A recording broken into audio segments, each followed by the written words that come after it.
এদেও দুদেওকৈ 6টা মাহেই পাৰ হ'ল। আজি জনতাৰ শিল্পী জুবিন গাৰ্গৰ ছমহীয়া তিথি। ছমহীয়া মৃত্যু তিথিত প্ৰিয় গল্ডী কুঁৱৰী আৱেগবৃহল পত্নী গৰিমা। ছমাহে ন্যায়ৰ অপেক্ষাত অসমবাসী। সময় বাগৰিছে, দিন বাগৰিছে। প্ৰতিজন অসমীয়াৰ আৱেগ জুবিন গাৰ্গৰ অবিহনে ৰাজ্যবাসীয়ে উদযাপন কৰিছে প্ৰথমটো দীপাৱলী, প্ৰথমটো মাঘৰ বিহু, প্ৰথমটো হোলী আৰু উদযাপন কৰিবলৈ গৈ আছে প্ৰথমটো হেঁপাহৰ ৰঙালী বিহু। তথাপিও যেন ক'ৰবাত উৰুঙা হৈ ৰৈছে অসমবাসী।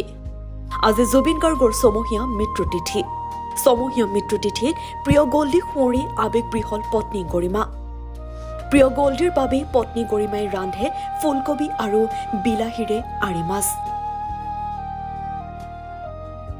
কিন্তু ছমাহ পাৰ হোৱাৰ পাছতো আজি কুপতি ন্যায় নাপালে জুবিনে।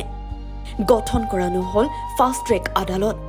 ইয়াৰ বিপৰীতে জুবিন হত্যাৰ মূল অভিযুক্ত সিদ্ধাৰ্থ শৰ্মাৰ মহাবীৰ একুৱা খুলি দিয়াৰ নিৰ্দেশ দিলে গুৱাহাটী উচ্চ ন্যায়ালয়ে।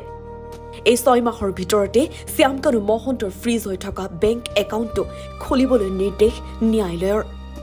ইফালে চৰকাৰলৈ আশাবাদ দি দেওবাৰে জুবিন ক্ষেত্ৰত উপস্থিত হৈ গৰিমা শইকীয়া গাৰ্গে নিজেই প্ৰিয় পুৰুষজনক ৰ'দ বৰষুণৰ পৰা ৰক্ষণাবেক্ষণ দিবলৈ টিপাল তৰিলে। জুবিন ভগ্নী পামী বৰঠাকুৰেও জুবিন ক্ষেত্ৰক লৈ চৰকাৰৰ অৱহেলাক লৈ ক্ষোভ উজাৰিলে। সামাজিক মাধ্যমত পোষ্ট লিখি চৰকাৰৰ বিৰুদ্ধে ক্ষোভ উজাৰে পামী বৰঠাকুৰে। এনেকৈ দিন বাগৰি গৈ থাকিব। কেতিয়া ন্যায় পাব প্ৰাণৰ শিল্পী জুবিন গাৰ্গে? এনেকৈ জুবিনৰ ন্যায়ৰ নামত আদালতৰ মজিয়াত ওলমি ৰব নেকি অসমবাসী প্ৰাণৰ শিল্পীগৰাকীৰ মৃত্যুৰ ৰহস্য?